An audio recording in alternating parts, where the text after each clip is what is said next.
Hello, I'm Kevin Berger. The ability to stretch a dollar to afford groceries in the metro area continues to be an obstacle to many families.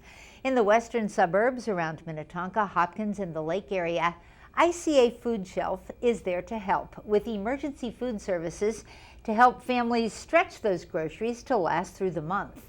Here to tell us more about the Food Shelf and other services provided by ICA is Executive Director Peg Keenan. Welcome to Newsmakers, Peg. Thank you very much. Talking about the lake, I think that there's this sense that there's so much affluence there, wealth, and yet you have a food shelf that serves quite a number of people. Is it just an illusion? It is not, and we serve over 800 families every single month. Brookings Institution did a study about poverty in the suburbs, and between 2000 and 2013, it grew more in the suburbs than it did actually in Minneapolis. So, but maybe more invisible.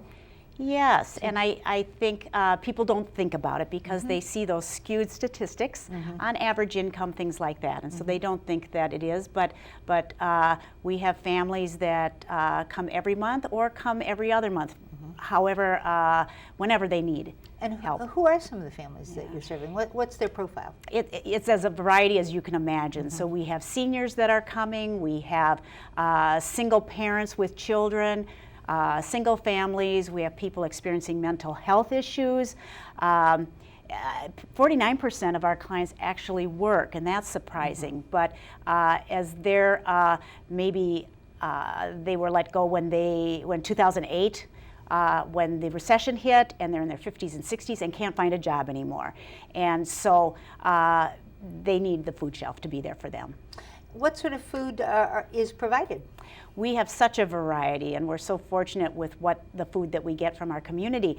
But we have a choice model food shelf.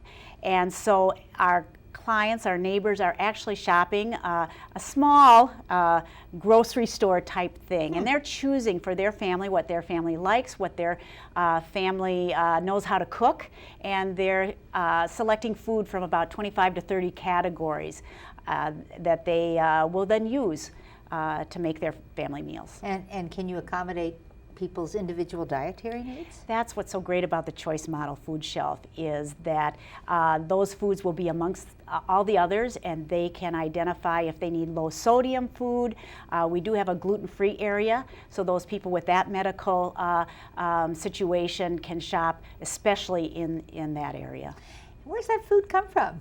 We are so lucky in our area. Not only our communities, our 7 communities that we're in, people, schools, businesses donate and have food drives for us, but actually 49% of our food comes from food rescue, and that comes from the 12 grocery stores in our community that we have volunteers picking up food that is ripe for the grocery stores, but they're just perfect when we can sort through that food and find the best food that can go on our shelves. And congregations are involved with this as well. Yes, ICA was started by 5 congregations, and now we have 36 congregational partners, and they are always communicating for us of what we can do for their neighbors, as well as how they can help us in events and donations. Tell us about that November fundraiser you're planning. We have a great fun event called The Great Taste. It's November 12th at Hopkins Center for the Arts, and it's a 2-tiered kind of